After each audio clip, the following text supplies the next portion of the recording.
Hey guys, welcome back to the channel. I wanted to make this video to show you guys how I transform my lawn from this to this. I'm gonna lay out a few key tips that you can use to start getting your grass and lawn to look like this as well. But the first thing that I did was I started by killing the weeds. Now, a lot of times we'll buy a house and we'll move in. We'll not really like the lawn that that is left to us. A lot of people will start with planting grass seed, and that's fine. You can do that. You might have success with that, but I recommend, and what I did for my lawn is I started by killing the weeds. So I have cool season grass, which is Kentucky bluegrass and perennial ryegrass. I use this product called Tenacity, and I just go by the label for applying this. It does have some pre-emergent properties, but it's really good at killing crabgrass and a good variety of weeds. Now, another chemical that's really great at getting rid of weeds is anything with 2,4-D in it. That will get rid of a lot of broadleaf weeds, your clovers, things like that. And one other thing I wanted to mention was pre-emergent, which you should be applying in the springtime. Instead of seeding, you should be doing pre-emergent, which is, I have this here. This is prodiamine, which you can spray. It's wettable granules, wettable dissolvable granules. Now, prodiamine cannot be used whenever you're seeding, so it will kill baby grass seedlings. So definitely do not do it if you're planning on seeding, but it will prevent a lot of weeds, especially that crabgrass, from germinating in your soil and in your lawn. Now, another thing that can get your grass going really well is watering. It's one of the key points of taking care of your lawn. Now, you don't have to water. I get a lot of rain help up here in Pennsylvania, so I don't have to water that much, but when I do have to water, I have to drag around hoses and sprinklers. I don't have an in-ground sprinkler system like a lot of folks, and I'm sure a lot of you guys can relate to that. Now, if it's in the summer heat and you're gonna skip out on watering and your grass starts to check out, let it check out, and once it comes back on its own, then start watering it. But don't water it once if it's checked out, and then bring it back and then let it check out again. That's gonna do damage to the grass. Now, another thing that people often overlook when it comes to lawn care is mowing. So you wanna mow often, like as much as possible, even if it doesn't look like you need it, like especially in the growing season. So I have cool season grass. So in the spring and fall time, I'm mowing every 3 days. I definitely, if I can't get it to every 3 days, I'm definitely doing it once a week, regardless of any time in the season, unless it's in the winter. For us cool season guys, you're gonna wanna mow at least once a week. You know, make it that your weekend thing, and then maybe on Wednesdays in the growing season, you add another mow in there. Also, today I wanna show you guys my progress. This is a week to a week and a half after overseeding. Now, I overseeded with perennial ryegrass and Kentucky bluegrass mix. It was the Pennington, Pennsylvania mix, and it's looking really good. I'll even show you guys a lot of the weeds I still have in my lawn. But obviously, I killed a lot off. You guys saw in some of the other videos, you know, I had like a white blanket over my lawn, and Tenacity will do that. It will start turning those weeds white, and then people will be like, oh, my lawn's dying. No, it's just a lot of those weeds dying. I'll show you guys how that's looking, but I even have quite a few bare spots still. When I overseeded, I did not put any peat moss down or any type of top covering, which would have helped the germination a lot better, would have helped the grass survive, and watering wasn't an issue. We've been getting rain like every day up here in Pennsylvania, so now as you can see, I got a bare spot here. And speaking of bears, I have a bear that's been coming up. Been leaving my trash can over here, so I had to bring the trash cans inside the garage because the bear has been getting into it.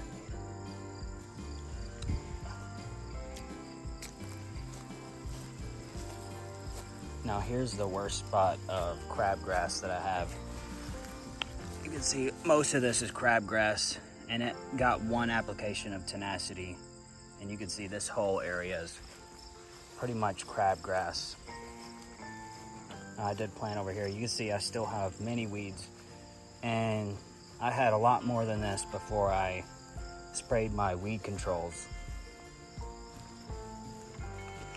Now here's some of the baby grass that I'm not sure if that might be it had some chewing fescue inside of that mix. I'm thinking that maybe it can't handle the tenacity is why it's white like that. I'm not sure. If you know, leave it down in the comment section below. But as you can see, I still have a few bare spots. Now this section here actually has a big rock, which I need to remove, which is why it's bare here.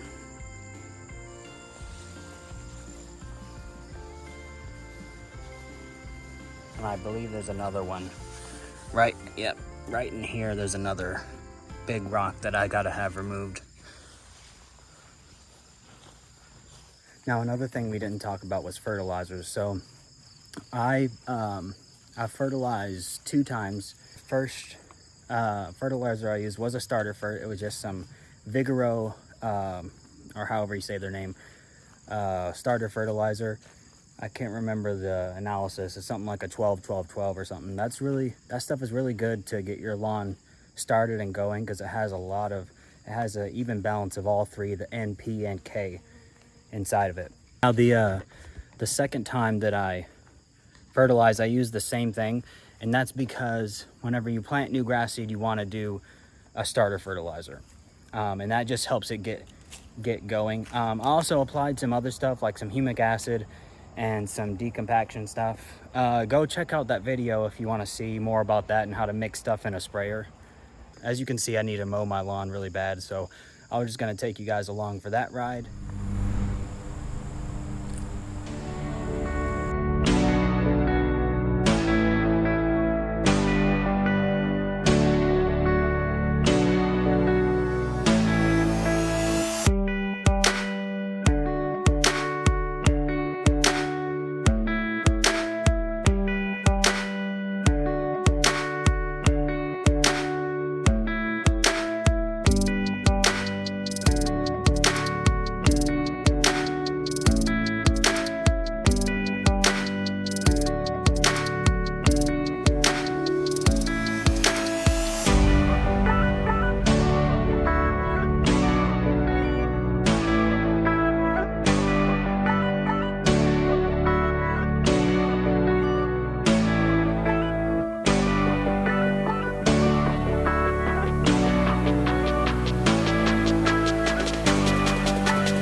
Alright guys, so I just wanted to show you real quick before I start weed eating and edging. For you guys who are not familiar with weed eaters, you beginners out there, I just wanted to give you some tips. So these older style heads like what I have here, how you feed more of this in here, so you actually have to take this off. So it should be this inner, mine is this inner one. So you have to spin this off here. And this comes out, and so that comes off. There's a little screw down there. That can come off too. I just leave that on there. But, so your weed eater line will actually be wrapped up in here like this with these, with these grooves here. So you're actually going to want to find the diameter that goes with your specific weed eater. So I have this steel here. It's called, the model is a FS50C. It's a gas powered one. Some battery powered ones will be like this too. So you'll basically, I'm just going to show you real quick how to do this. Say if I didn't have this on there.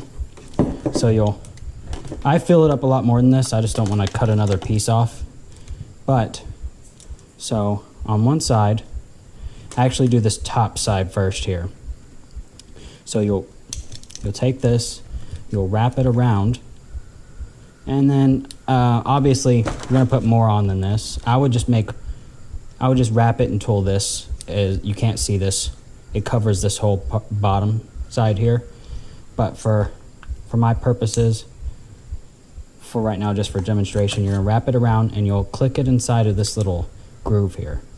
And then for your other side, you'll actually go 180 degrees on the other side. Stick it in the hole. Sometimes you might have to get some pliers. Stick it in there real good.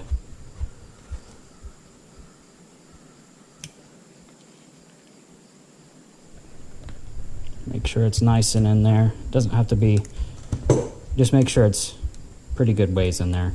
And then you'll just wrap it around the same way and stick it inside of the, go one more. Stick it inside of the opposite groove. And the reason why I do that one last is because it overlaps on top of that. So now you take this, you'll take this and you'll just insert it into the holes here. I hope you guys can see this.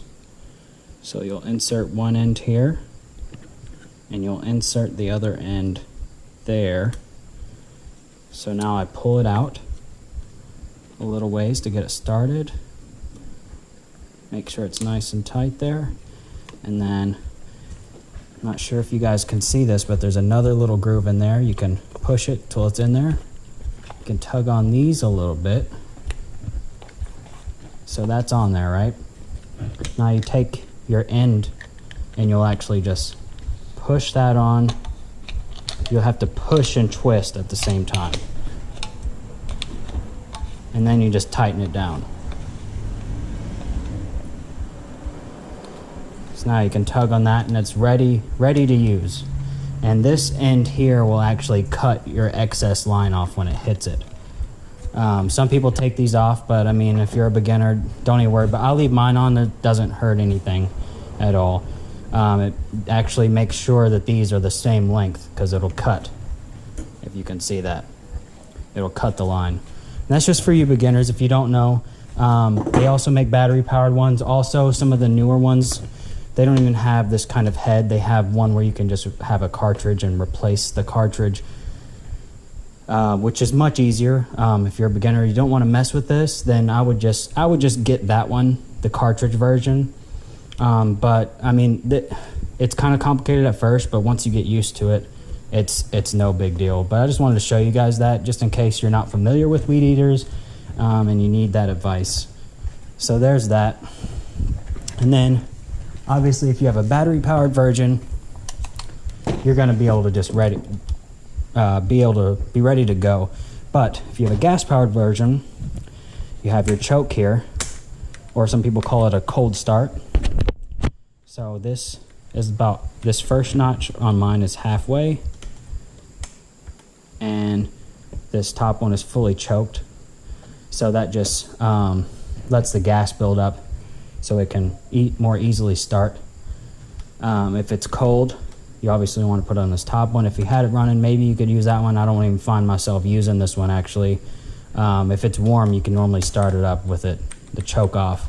But if I'm just starting it, I'll put the choke on all the way, and then it'll normally have this little button here, which kind of primes the gas inside of the engine.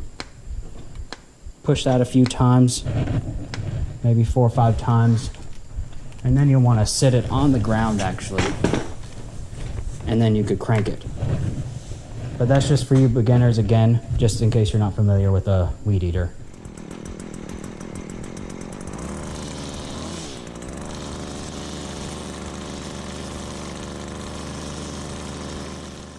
Now, if you guys ever wanted to see a fully mature crabgrass plant, I have this pot here that the previous owner of my house left, and a crabgrass plant just took over the whole thing. I just been leaving it here to see how big it would get, and it is getting ginormous. That just goes to show the importance of weed control, because they can really take over ground and choke out your good grass. Just wanted to show you guys that real quick so that you know the importance of weed control. Hey guys, that's gonna be it from me. I really appreciate you guys watching. I plan on making a video maybe this weekend or sometime next week, just explaining what kind of tools and equipment that a new homeowner needs to take care of their lawn and various things outdoors. Just the basic necessities and what you could upgrade to and those kinds of things. So if you want to see that, and if you like the content that I'm making, please like the video, subscribe to the channel so you can see that new video coming up. And if you have any suggestions for me, by no means am I an expert. I just like sharing these kinds of things. Drop it down in the comments below, and I'll see what we can work out. But I really appreciate you guys watching, and I'll see you guys in the next video.